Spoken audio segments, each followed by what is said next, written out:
Hey everyone, this is Matthew, and let's just go ahead and go to the next video. This is the double feature, Game 7 and 8 of versus Gaston and Woodland. So with this video, one second. With this video, people asked me why I didn't make a video after we had beaten Gaston, and the reason for it was we were going to play Woodland the next week, and I was like, I don't really think we need a hype video for Woodland. Why don't I just combine two videos to make a great video for us to have before we play Cleveland? Because Cleveland's definitely the bigger game. And I think people understood it. So yeah, I have two shots of the moon. That's kind of plays as a motif a little bit through these two separate videos. Both videos have moons. It kind of shows the passage of time between the two games, which, if you want to look at that way, that's kind of cool. But I thought they were both cool shots and kind of show that these two games did go together. The first half of the video, the Gaston part, in my opinion, is, I think, one of the most technically sound and satisfying pieces of a video I've made for the football team. It's so, the plays are so great and they match so well with the music. I think I do a really good job. So yeah, so again, after I kind of found that I liked the glow effect after the Ohachi video, I'm pretty sure I use it in this video and videos after it, like in the Sandrock. I don't use it in the Cleveland. Yeah, I have a little bit of glow. Again, that's another shot where everybody's not in their pads. But I use it anyway because PJ has that good little motivational, quib, dominate on three. And all the guys getting together in slow motion, match it up right when he says it. Pretty good. And then here, when the music starts building up, I love it because the guys are all, jumping up and down, getting hyped up. It's like exactly what the music is doing. Is the music's starting to, billow and get ready to get hyped too. This is one of the when we break through the banner later on. It's, I think, one of the best. Well, it's the best banner shot and one of the best shots of all the season. So yeah, again, we're building up. I do the typical walking out. We are walking towards the enemy team. We are walking on the sideline in slow motion, making the guys look epic. It's just something you do. Here is when we break through the thing. Yeah, so we break through it in normal speed, and then I slow it down, and I mean, it's awesome. You got the American flag. You got, I think that's Westbrook flag, and I think that's the "Don't Tread on Me" flag. While you got, another American flag in the goalpost, and someone throws up a towel here, and the guys are running in slow motion, and it just looks like it's a legion, just ready to go out and kill the opponents pretty much, and that's what we did. Here's a great shot of the guys, and I love the shot of Luttrell coming up. He just, he's got those hand wraps because he hurt his hand, and he looks so raggedy. It's awesome, like warrior, pretty warrior. This is a good catch by PJ. Right when the music stops and starts again, right when he catches it, awesome. This is a great job of John Ross, just building through guys, and this is a good stiff arm and a good juke by Hunter. Slow motion down when he does the stiff arm and when he jukes. I love it when, those drums hit, and I'm not trying to gloat, but I love how it's, jumps forward, jumps forward, jumps forward, jumps forward on the beats of the hit, or it cuts out for a sec, which I showed later on. But yeah, I really like that. And this is a great run by Cox. He jukes people, believe it or not. He did it, and then I slow down right when he crosses the end zone. Celebration, boom, boom, boom. Again, cutting. This is PJ in the end zone. Right then, that's when I cut out. Kind of blink effect. I really like it because if you notice the first two beats, I stay on this shot, and the last two beats, I move on to the next shot. So it's not that I do all the cuts on one part. I actually use that as a transition to the next shot, which I thought was pretty clever. This is a great job of PJ not getting tackled for a bit until he goes out. This again is Brandon doing a great job of not getting tackled. This only gained about 1 yard, I think, and he said he got smacked by this guy. But I mean, when you break three people's ankles in a row, you can't not include that in the hype video, and people loved it. And yeah, I'm sure Brandon was happy. This is pretty crazy. A tip into an interception. PJ does a great job, and it kind of, I don't know how much it fell into his hands or not, but regardless, it's a great play, and he drives down a little bit more, probably 15 more yards, but I think I just cut, yeah. This is Luttrell just using gravity and nodding. Nodding is the best part. He doesn't always have to do a crazy celebration. If he just, just has that nodding of, yeah, I just did that, towards everybody. It's pretty awesome. Again, we're towards the end zone, so I have a little bit more of a steep angle because I'm standing closer to the end zone and looking down.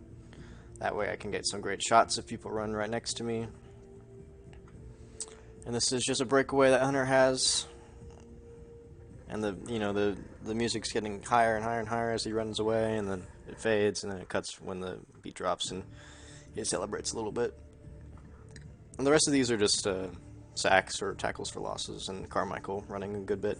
Carmichael, Carmichael is going to be really good if he keeps playing. But he's kind of our relief running back, and he does a great job. So, as for these games where we kind of dominated them, I did include him towards the end a little bit because he did score a few touchdowns and did a great job.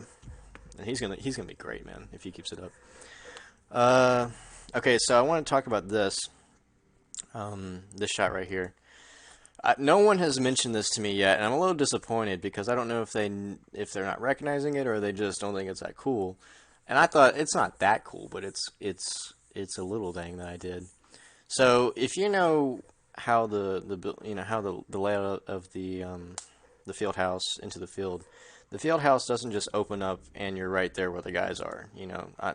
That's not how that works. If you notice, what I did was I chroma keyed out all the parts of the door, frame by frame, and laid the shot of the guys underneath it. So you have this very smooth, the door opens and the guys are there. That's not how it actually is in reality. So no one mentioned that, and I'm just saying, maybe now you'll notice it. But another thing you might not have noticed, this is the Gaston banner opening. This is not the Woodland. I actually didn't catch the Woodland one. I thought I was recording, but it wasn't. So I had to kind of, scrounge about and try to get a shot of the guys, all the guys. But it worked out. And then we cut to us seeing the enemy team. I liked it because, I tried to keep this kind of funny looking kid out of it as much as I could. But I really like this because it's the enemy team looking at us. And you kind of, he's like, what's he thinking right now? He's probably thinking, oh, I probably shouldn't be playing against these guys because they look better than we do, and we were. But these guys both look a little nervous, in my opinion, and I really liked that. And then you cut to you cut to Jay Sean and Derek, and I think that was John Ross. Three pretty big guys. Here's a great shot of Michael Lake and Cox. I really liked it. And again, when when you hear the drums hitting, I do it again. It kind of just worked out that way, that both songs had that sort of deal. Yep, it's just more stuff, filler stuff. There's the moon again. There's playoffs. I really want to make sure we included that because this was the game that secured our playoff. Really it was Cleveland that secured how well we would do in playoffs, but this was the game that secured our playoffs, so I wanted to include that. This is an interception by Jay Sean, and I speed the footage up a little bit, and he looks really fast right here. It's sped up just to work with the music, sorry, but that's how it is.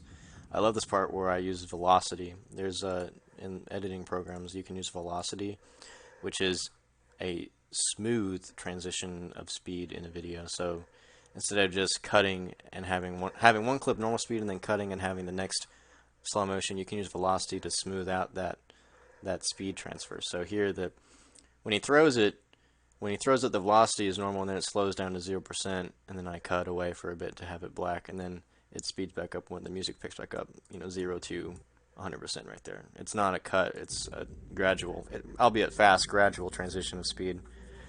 Yeah, just celebration. Good sack.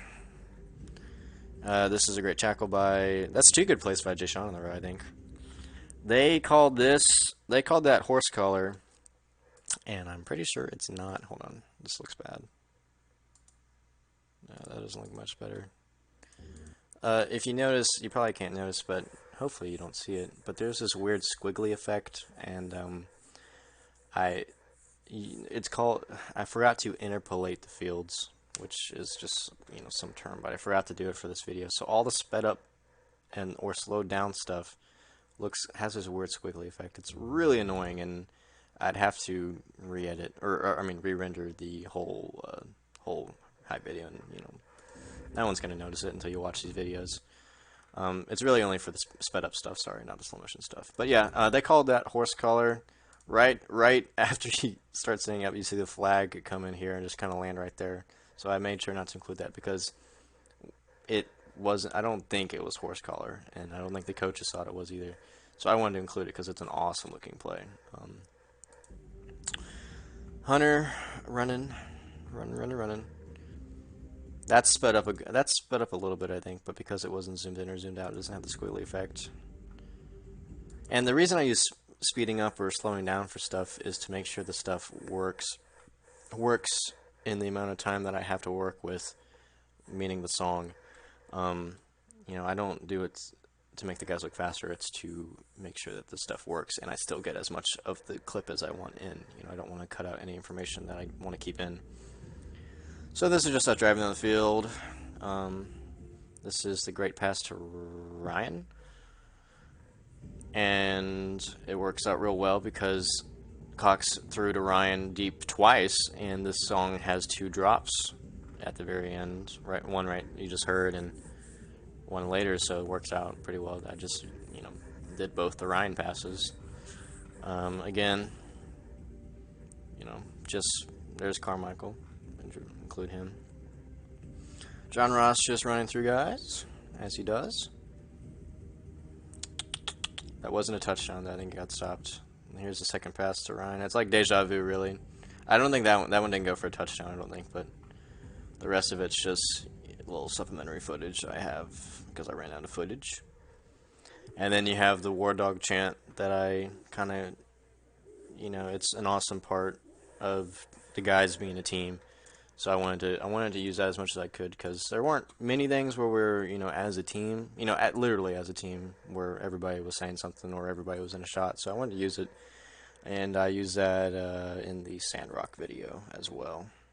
So yeah, that was the Gaston Woodland double feature.